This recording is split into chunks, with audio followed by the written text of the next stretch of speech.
What's up, guys? It's Lamba Talks with another game review video, and today what we're going to be doing is going over the Suns Jazz game, which was the last game of yesterday, and this is going to be, I think, the last video of the day, and then we're going to go over all the games that happen tomorrow. Let's get started. Yeah.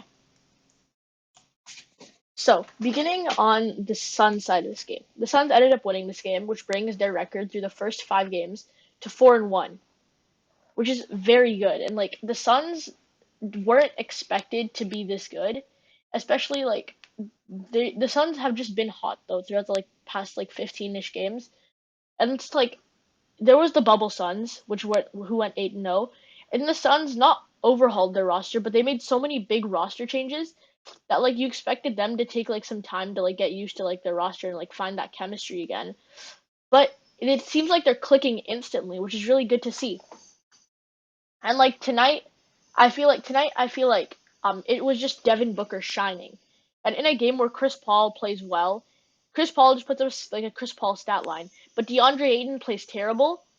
In a game like this, I feel like I feel like DeAndre Ayton playing bad should be like a game where the Suns lose because DeAndre Ayton is like a focal point of their offense now because he was like a number one pick he was a number one pick a few years ago, and he hasn't lived up to his expectations yet. He's still been like an average NBA center throughout his career so far.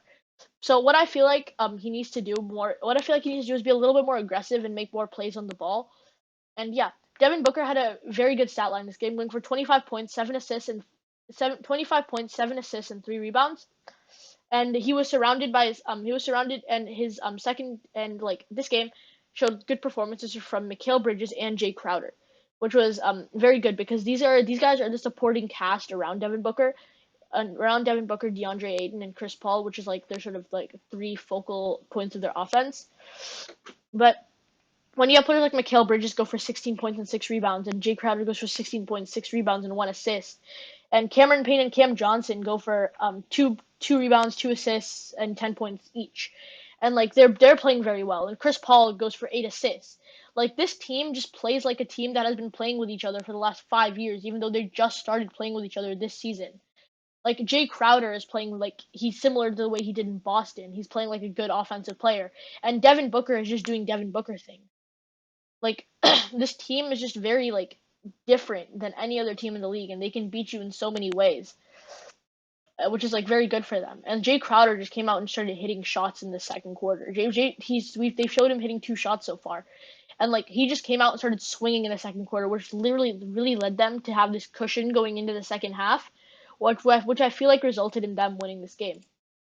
Now going to the Jazz side of this game, the Jazz really played sloppy, but I feel like Donovan Mitchell is really like emerging as the leader of this team, and Rudy Gobert coming out and having not a slow start, but like Rudy Gobert coming out and not playing as well as he did last year at least is should be something they should focus on. And players like Bojan Bogdanovic going for 3 points and Joe Ingles going for 5 points is really should be something that worries the Jazz now because the Jazz aren't playing well. The Jazz have 2 wins on the season. They're 2-2.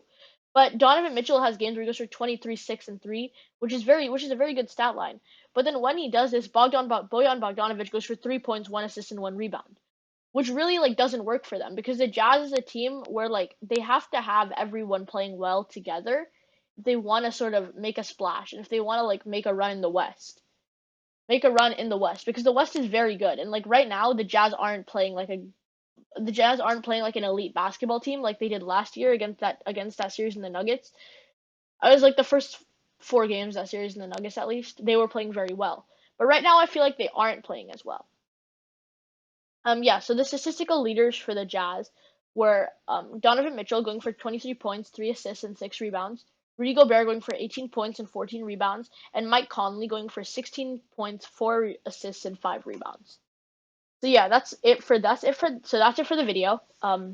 Make sure to leave a like and subscribe if you enjoyed this type of content. And yeah, that's it for the day. Peace. See you guys tomorrow.